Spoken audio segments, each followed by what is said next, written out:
This episode of SmackDown received mixed reactions. For the most part, people don't understand why would Jimmy Uso wanna join the Bloodline again. And while I do believe we're going to get an answer, I'm with you on this one. So far, I've supported everything they did with Jimmy and Jay. I think the breakup is great. They accomplished everything there is to accomplish, and Jay looks like an absolute megastar. Jimmy, on the other hand, I'm gonna wait for an explanation before I complain, but we do have another problem. Jay Uso is going to have a great run on Monday Night Raw. I believe so. I think we're going to get some really interesting stories and matches, while Jimmy is gonna be stuck with the Bloodline storyline, and everything is going to be really slow.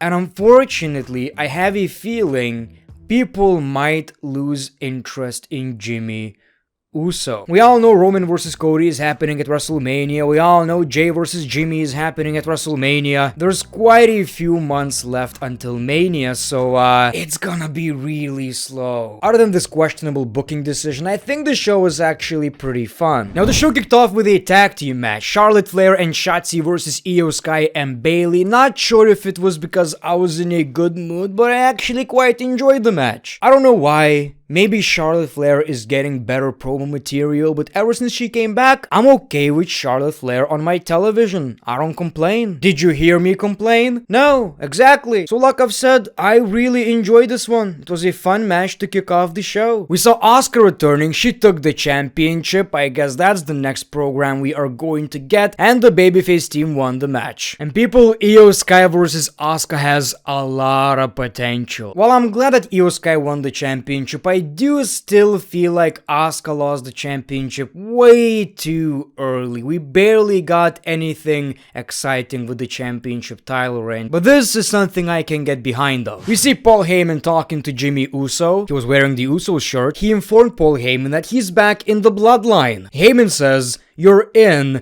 when Reigns says so." And he advised him to take care of AJ Styles while he worked on repairing the relationship with Roman Reigns. Heyman walks by Styles and mocks him, and AJ Styles attacked him, and we all know there's actual history between the two. AJ Styles felt like the reason the OC got fired back in the day is because of Paul Heyman. So I bet AJ really enjoyed that one. But we saw Jimmy Uso with the save. Again, he's trying to join the Bloodline again. Apparently he never left, and I need an explanation. Jimmy Uso himself said he's not doing it for Roman. He claims John Cena and Roman Reigns, all they do is steak. Next week he's like, I never left. Throw them ones in the air. So I'm gonna need an explanation on this whole thing. I don't understand. AJ Styles is angry at the OC for not paying attention. He got attacked by Jimmy Uso and the OC were nowhere to be found. They claim, well, we told you not to get into the Bloodline business. AJ smacks the phone out of his hand. Now if that's the case, maybe I don't need you tonight in the ringside. Second week in a row, AJ Styles and the Good Brothers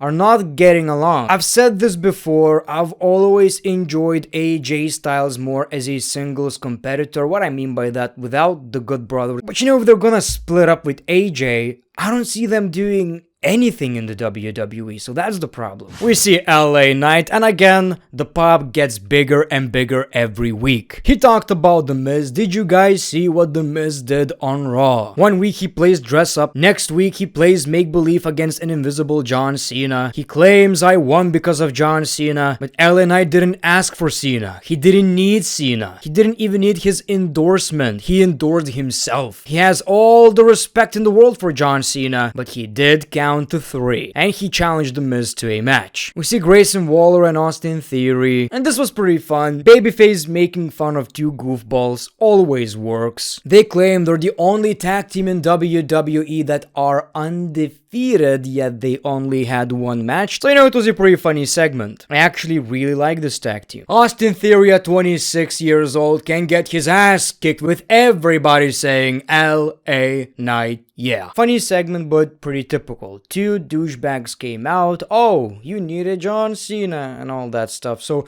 Nothing too special, but I like the fact that Austin Theory and Grayson Waller is an actual thing right now. So we got LA Knight versus Austin Theory. I also love the fact that LA Knight is now facing more credible opponents. Like I've said before, him beating Hit Row a couple of times doesn't really say anything to me. Now we got this match. Grayson Waller was actually really fun on commentary in my opinion. So LA Knight takes the W, and he just defeated a former United States champion, someone that's been really pushed. And I'm also happy that we're going to get more of The Miz versus LA Knight. I think there's so much more to tell in this story. Heyman tells Spears that no one can put their hands on him. He asks Spears who will be traded from Raw to SmackDown, but Adam can't answer. We see LA Knight, and he asks for a match against The Miz. Spears says it will happen next week. Heyman tells LA Knight that they had never been properly introduced. Heyman says he's a fan, but next time do yourself a favor.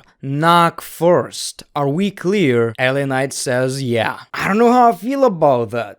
On one hand, I'm very excited. I want to see Roman Reigns versus LA Knight because that would be huge for LA Knight's career, and I think the promo material would be absolutely nuts. Cajones, ballsack. I think it would be tremendous. But here's the question.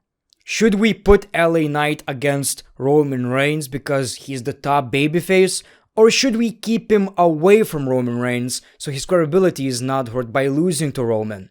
I don't know. Let me know in the comments below. The Judgment Day were on SmackDown, and they have every right to be there because they're the tag team champions of both Raw and SmackDown. Who better than the Judgment Day? Nobody. So they talked about their accomplishments, about Rhea Ripley winning in India. They accomplished something that not even the Bloodline could. They beat Sami Zayn and Kevin Owens. And we see the Brawling Brutes. They laughed at the fact that they called themselves the most dominant group. They said you should be worried about Butch. Finn Balor is laughing, and Butch almost broke his fingers. So we got a brawl, and this turned into the Judgment Day versus the Brawling Brutes. This episode of SmackDown heavily focused on factions. Pretty much everything is about factions, from the Bloodline to the Judgment Day to the Brawling Brutes to the OC. The factions are a huge deal in the WWE again, and I'm so happy about that. So as you can imagine, the Judgment Day won the match, but then we see Bobby Lashley and the Street Profits. So